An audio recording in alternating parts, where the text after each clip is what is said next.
Let's jump right into our first caller. We have Sheree in Mount Vernon, Illinois. Sheree, you're live with Eric and Thomas. How are you doing? Hello, and it's Sheree. Sheree, sorry about that.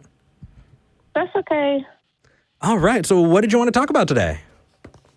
Well, I have a friend, Janet, and yesterday we were discussing, she wanted to know how did I know that God was real? Because she was saying that he was not. Well, she didn't say that he did not exist, but she wanted me to prove to her that he did. Okay. And there is no way to prove to somebody something exists that you can't tangibly, see or touch. But I was telling her, I know that he is real because I feel him inside of me. And she said that's not good enough for her. So can I ask you, Sheree, is there anything else in your life that you hold to that standard? As far as? Well, so if I were to say, I believe in Muhammad, and I know Muhammad is true even though I can't prove it, or I believe in Zeus or Thor, I don't have any tangential proof, but I know in my heart that it's true. Would you accept those as true? Well, I don't know. I believe in supernatural. I mean, whatever somebody's higher power is, I do believe that they have one. Now, what that higher power is that they have, I'm not sure, but for me, it's God. But not only that, hold on. Him. Let's nail down the specific really quick, because I just want to make sure that I got you right. Were you saying that if somebody says that they believe in Thor, God of Thunder, and they know in their heart it's true, that you would accept that there is a God flying around with a hammer, Mjolnir, and can control the elements? Like, I'm not saying that. If they gave me experience, like for example, I had a child, my first son. He almost died, like literally. He weighed 2 pounds and 14 ounces. Mm-hmm. My faith at that time wasn't really, really strong, but it was strong enough where I knew to fast and to pray. So I did that for 24 hours. And the next phone call that I got, well, let me back up. Before that, the hospital called and was like, well, he may not make it, and he has liver disease and something else. And basically, they thought that he would die. Mm-hmm. So I prayed, I fasted, and then the next phone call that I got, they was like, I don't know what happened yesterday, but it's completely gone. He did 360, and he's doing fine, and today he is 27. So either by coincidence that happened, or I don't know, but... Oh, no. There's a very good explanation. Well, Sheree, I want to ask you a question, though, before we dive into that, and that's, if you had fasted and he had died, would that be evidence for you that no God existed? No, because in the Bible, David had fasted for his son. So it sounds like no matter how the outcome turned out, that your belief in a deity is based on more than just that.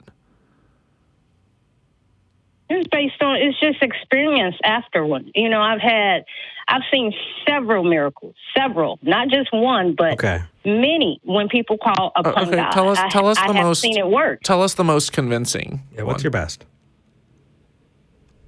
A baby. She was in a coma for, I think, 6 or 7 months. Okay. And the mother of the child wanted to take the baby out the hospital to her church. Mm-hmm. But the doctors kept telling her, no, don't do that. Well, eventually she did. Okay. And it's on YouTube, too. But anyway, she took the baby to the church, and then the minister lady, she prayed over that child. And, service was going on like nothing was happening. And while she's praying and singing and glorifying, the baby just wakes up. Okay. After all this time, Sheree, she just do you wakes have, up. I'm curious if you have miracles that you've witnessed personally, because there's a lot of stuff online that I can point to that seems like excellent proof of something, but we don't know the backstory. We don't know the details, because I've seen stories of this type of stuff happening where a pastor claimed to raise a baby from the dead, and it turned out that he had drugged the baby, and it was horrific, but it went viral on YouTube. I'm kind of curious because I can look up videos like that online too. And I think what Eric and I are more wondering is, are there miracles that you've witnessed personally in your life, either that, you've been healed and that's the only explanation that you have, or that someone that you witnessed, you saw it firsthand? If there's stuff like that. Well, I have a friend in Chicago. He was shot 9 times. Okay, hold on a second. And pronounced dead at the hospital. Sheree? Like literally. Sheree? Yes, I'm here. Thomas asked you a question. Oh, I'm trying to answer it. What did he say? Well, let her continue. Okay, sorry. I thought that was I thought he said any personal experiences from me. Okay, I apologize. Go ahead. Well, this is a personal experience. This isn't something that I saw on YouTube. But Okay. I had a friend. He was shot 9 times. When we got to the hospital, he was pronounced dead at the hospital. Dead. So his mom, his father, I believe it was his aunt, they called in the pastor. I don't know what took place behind those doors because I wasn't behind there. But all I know is when they came back out, they were crying. He's breathing now and this and that. So who else could have done that? I mean, he was pronounced he was dead at a hospital, wasn't he? And they said that he was dead. He had doctors and around him, didn't he? They let his parents in the room. They let the pastor in the room. It was no doctors there. It was just those 3. And whatever they did back there, I don't know. But when they came out, that man was breathing. They probably doctored. I mean, there was no doctors in the room. There are doctors in a hospital, I would presume, right? So yes, but they pronounced him dead. Yes. And let the family come in and say goodbyes and whatever. So would you agree that there are people who are pronounced dead who then it turns out aren't? Right? Like we have a history in human society of people being pronounced dead, right? There were cases, Sheree, there have been cases in human history where they used to bury coffins I believe in the UK, with bells next to the coffin, because every once in a while they would bury someone alive and the person would wake up and they were in some form of a coma and they came back. And, the human body, it's extremely resilient. And there are times when, I'm not sure if you've studied much on near-death experiences, but it happens all the time where people, they appear to die. They're not dead. It's near death, but their heart stops and it seems like their, vital functions are ceasing. And, from an outside perspective, it seems like they're dead. And then they come back. And the insane thing about this is that whatever culture they're in, whether it's in the United States, whether they were brought up in a Christian household, whether they're in the Middle East and were brought up Muslim, whether they were born in India and were brought up Hindu, the experiences that they have upon death almost always mirror exactly the cultural influences that they've been exposed to. So for you telling me that story, I've heard very, very similar stories to that coming from people in India.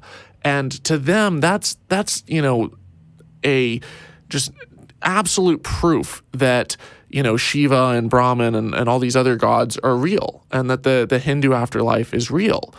And I want to know personally, because to me, I hear both of those stories, and I don't think that they're mutually compatible. I don't think that the God of the Bible and the Hindu gods can both be real at the same time.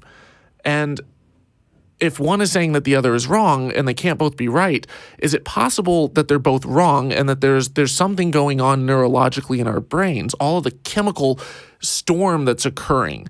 You have all of these psychoactive chemicals in your brain that are naturally created, and when you die or when you come close to death, your brain starts freaking out and panicking, and it just releases this flood of chemicals that can explain a lot of this stuff and can be recreated. Scientists can induce feelings of having an out-of-body experience or having a near-death experience and having this feeling like you're moving towards a light going through a tunnel and stuff. They can do that by triggering regions of the brain. And what I'm curious about is how this story is proof of a specific deity, or if maybe there's other options that might explain it without having to suspend our everything that we know about how the natural world works?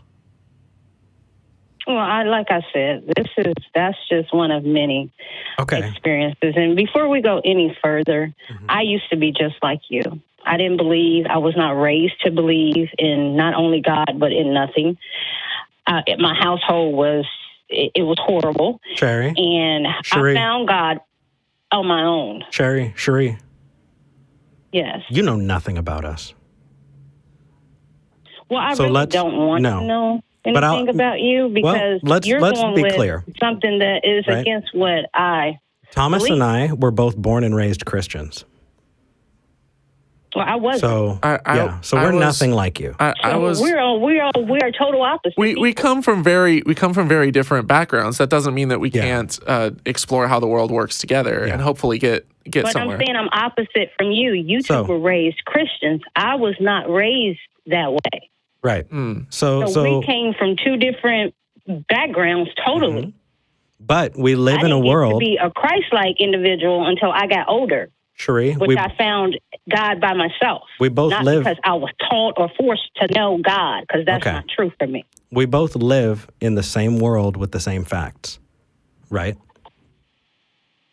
I mean, it's not. I don't know. Truth is not different. You just said I know nothing about you. Okay. So if I know nothing about you, I don't know what world that you live in. I just know the world that I live in. I'm talking about a world where you can point at a place on a map and we can both go there. 2 + 2 = 4. When you drop something, it goes down because of gravity that we share, right? We share a world together with factual information about it that we can both come to understand. Where are you getting your facts from? Well, it doesn't. He's not talking about the sources that we go to for studying the world. He's talking about our world, our cosmos. We're in the same thing. We're in this place together. Would you agree with that we both live in the same world, the factual world? We're not in a world that operates differently from the world that you're in. The rules, the laws of physics apply equally to both of us. I agree with that. Okay. So if we can agree there, then we can start to take apart other things. Now, there's a reason why both of us came up with possible situations in which your story could have been not, created, supernatural or created by a god, right? It could have not, but it also could have been. Oh, sure. Nobody can prove that it wasn't. Well, we don't live like that, though. And I would actually say that you don't either. That. If you can't tell me, if I tell you that the sky was blue and you say, no, Sheree, it's yellow, you're going to have to prove to me that it's yellow. You just can't tell me, well, that's not really blue. You're not really seeing blue. Sheree, you're absolutely yellow, right. But I'm seeing yellow. Sheree, you're right. So you're absolutely right. So you're telling me there's a God. It wasn't God. Sheree, you're telling me there's a God, and I'm saying you have to prove it. You're absolutely right. If this was a courtroom, I am a living proof. I am a living proof. Then, Sheree, if this was a courtroom and someone said that you committed a crime, the burden of proof is on them to show that you committed the crime. It's not on you to defend yourself. You are by default innocent. So we live in a world where extraordinary claims require extraordinary evidence. And we're able to test the world, and we're able to experiment and see how stuff works, and we're able to measure it and build different machines and tools to get more accurate understandings of how this world works.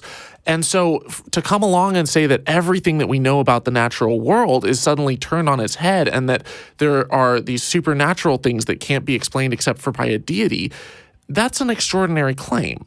And it requires a tremendous burden of proof to show that that's the case. For us, we say, okay, what requires more assumptions? We can look at a supernatural claim, and I'll bring up the virgin birth.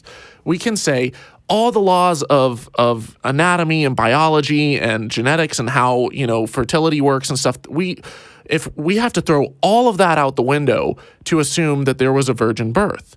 Or what's more likely, that either the story is mythological, it's legendary, or that, to put it bluntly, that a Jewish minx would tell a lie. And I just think that there are much easier ways to to explain for this stuff without having to suspend our understanding of the world. And until it can be demonstrated, until it can be proven, then I think the safest bet is to operate in a way that, once we see evidence, then we're happy to change our position. Yeah. How y'all remind me of? My kids. I have been diagnosed like good kids. I'm serious. I have been diagnosed with anxiety and depression, and my children, because I can't take no x-ray of my brain to show them, okay, my mind is, broken here. They say, oh, Mom, I can't see it, so it's not true.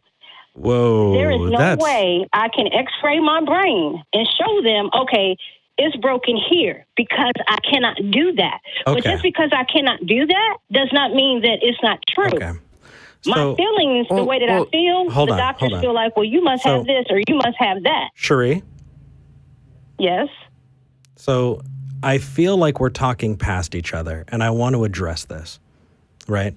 I bring this up on the show a lot, but I'm assuming you don't watch the show. Do you know what epistemology is? No. It's the study of knowledge. It's how you know what you know, the toolbox that you use, right, to determine what is true and what is not true about the world around you, right? Every time you experience something in your life, you're reaching into that toolbox and you're pulling out the best tool that you have to determine whether or not something is true. Okay? So it sounds like we're using different tools. Would you agree with that? Because you gave us what sounds like clear evidence to you that a God is true, and we're not really accepting that. And it feels like there's a misunderstanding, like, we're not using your tools and you're not using ours. Would you agree that probably summarizes what's going on here? That probably is the case. And no matter what I say, you're going to say what you have to say, because that's your belief. No matter what you say to me, I'm going to say what I say, because it's my belief. No, Sheree, hold on. No, Sheree. We both pride ourselves on the fact that we want to know as many true things about this world that we live in and as few false things as possible, right? And because of that, we want to follow where the evidence guides us. And so if it turns out we're wrong, we want to know so that we can learn and we can grow. We don't set on something and say, it doesn't matter what you say, I'm just going to believe it. Or just prove you wrong. That's something that religious faith does. We are very much against that, because that does not get us to truth. It just gets stubborn, pig-headed, arguing. And that's not valuable for anyone. So I don't think that you are the kind of person who would sit here and, if in evidence, right? If you had physical, tangible proof about something, you wouldn't stick your fingers in your ears and close your eyes and la, la, la, right? You would try to understand what is true, wouldn't you? Yeah, that's why I was a non-believer for so long, because I believed that. I believed that there was no God. I believed that we're just here because I don't even know what I believed back then, how we got here. But I was believing in what people were teaching me about, that there was no God. And we're just here because, and atoms and gases. And I said, well, where did they come from? Sheree, you are saying 2 million things like that you said a whole lot of things that I would love to address. We can't get to all of them today. She touched on one thing I want to bring up, though, that I don't want to leave hanging. And that's that you were saying if you have, you feel like you have, something that's happening in your brain that you're worried about, you're concerned about, and you're like, they can't just go in and x-ray it.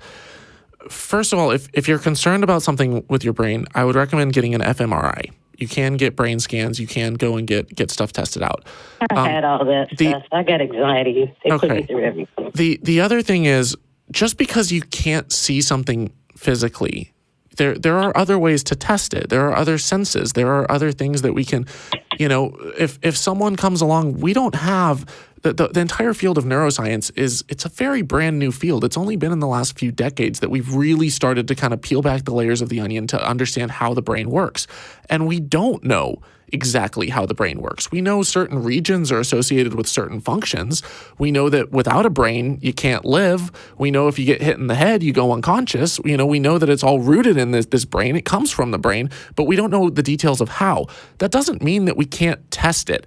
And when we say that we can't see the proof, we don't necessarily mean physically see things with our eyes. Sometimes you can test things and you can get a reading on a piece of paper that tells you, what something is chemically made of, that you need an instrument for. Sometimes you can hear things. Sometimes you can observe the way that people behave, the way that they react. And if you're like, oh my goodness, I just started, feeling extreme, anxiety or panic, or I started hearing noises, we're not disregarding that happens. In fact, I would say that experience is very real to you, that those things. Oh, it is. Seeing those things, yeah. feeling those things, hearing those things. Scary. I completely acknowledge that you're experiencing that. I would just argue that we know that parts of the brain can cause that you can put electrodes on your brain and stimulate certain regions, and you can cause it naturally. So those are ways that we can physically test, and all the evidence seems to indicate that your brain is able to do that on its own.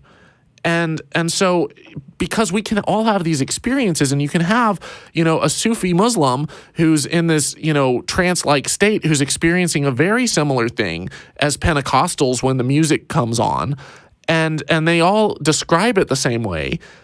It shows me that, we're all biologically similar enough that there's no reason to believe that it's not something that's outside of the natural world, that it's outside of our brains. Can I piggyback on that really quick? So I also have anxiety and depression. I've actually been diagnosed. So you understand how I feel. Yeah, I've actually been diagnosed with clinical depression. It's something that I'm going to have for the rest of my life, right? And me too. Yeah, so I'm have so I. sorry. Me too. I'm sorry for you as well. It's awful. Yeah, I know exactly. My heart goes out to you. If we connect on anything, it's that. But you would know then, like I do, that we have been able to determine that there are feel-good chemicals in your brain, and a lack of those chemicals interacting in your brain can cause that, right? You have your four main, right? You have your serotonin, dopamine, you have your, what else do we got? Endorphins and oxytocin, I think. But there are medications that can help change that brain chemistry, right? There are serotonin reuptake inhibitors. There are just a bunch of, things like that. And using those, mood stabilizers. Yeah. Pills can't solve it, though. Hold on. Using those, we've been able to determine that lessens the impact of that depression. So with this process, what we've done is we've been able to get closer and closer and closer to understanding it. We're not at the same place we were 500 years ago. There were people who would see somebody who said that they heard voices, and they wouldn't think, oh my gosh, we need to, treat this as a mental illness. Instead, it was, this person is possessed, right? We're growing as a society. Like that. Yeah. She was diagnosed as paranoid schizophrenic. She heard voices.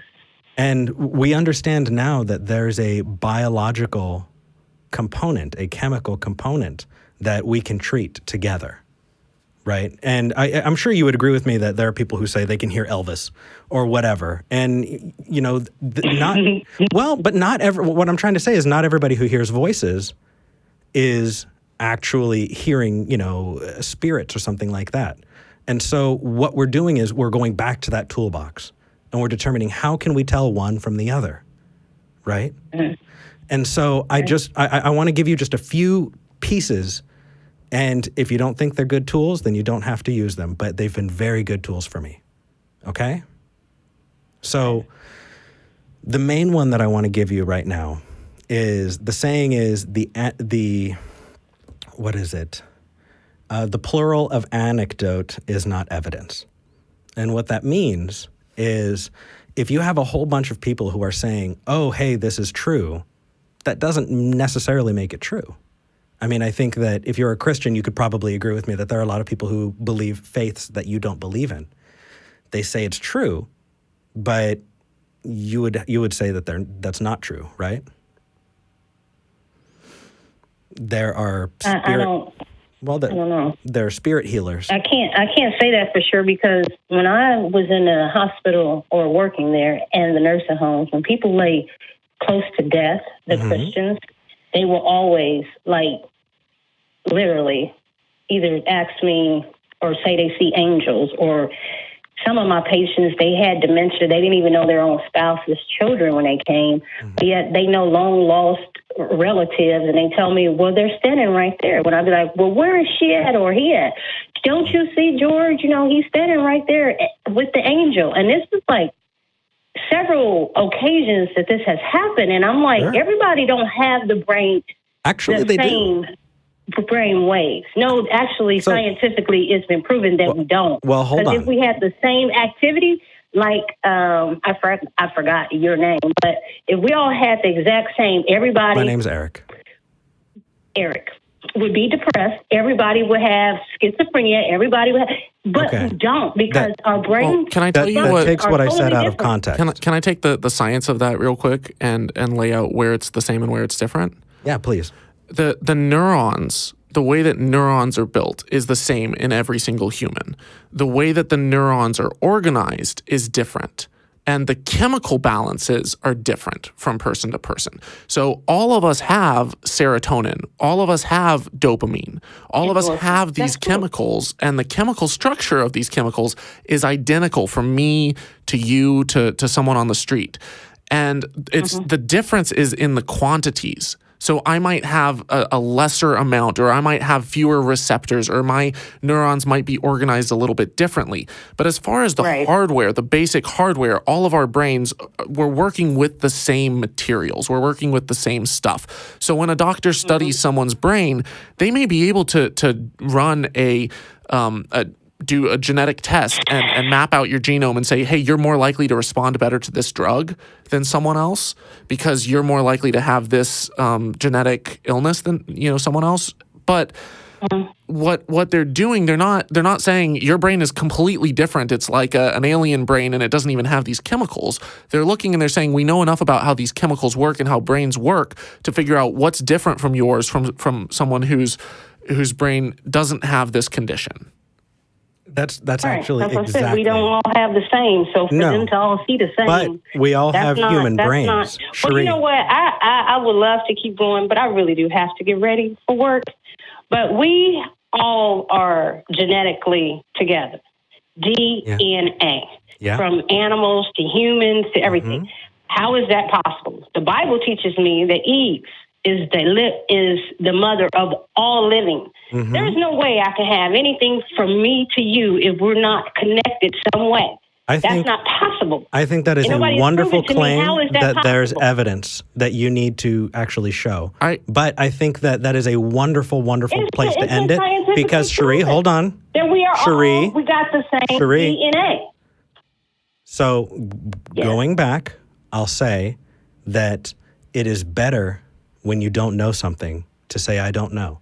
You give yourself permission to explore and to learn. And that's how we've been able to come up with everything that we have. Hold on, Sheree. Find out why that is. And we have. If you want to go to school to learn it and study it, you are absolutely welcome to. I also would recommend, it's very hard to explain abiogenesis in, a couple sentences, but I did a very, very laser-focused series called The Story of Life. If you type in Holy Kool-Aid, The Story of Life on YouTube. And Fully what? I'm sorry, fully what? Holy Kool-Aid. As in, don't drink the Kool-Aid with a K. I think I just saw that. I've seen that. Janet just sent the link to me. Oh, okay. But in The Story of Life, I start walking through, and it's still a work in progress. I'm going to expand, all the way up into modern humans. But I talk about what we know and how we know it, about how life can arise naturally, how things like RNA and DNA can come about, and all of this stuff, and how it's all chemistry. It's all basically chemicals, and we know that, and we can observe that under a microscope today. And so just because maybe these fields may be new, or they may be something that, I may not understand something, that doesn't mean that someone else doesn't. That doesn't mean that we can't learn how it happened together. And that's the beautiful thing about the world. Yeah. You don't know has never gotten us anywhere. I don't know has gotten us a lot of places. But I know you've got to go to work. I really, really appreciate you calling in. This has been a nice talk. Oh, no problem. You take care. It was a good chat with you guys. Sheree, it's been a pleasure. Bye. You too. Have a good day. Bye-bye. You too. Aw. You know what you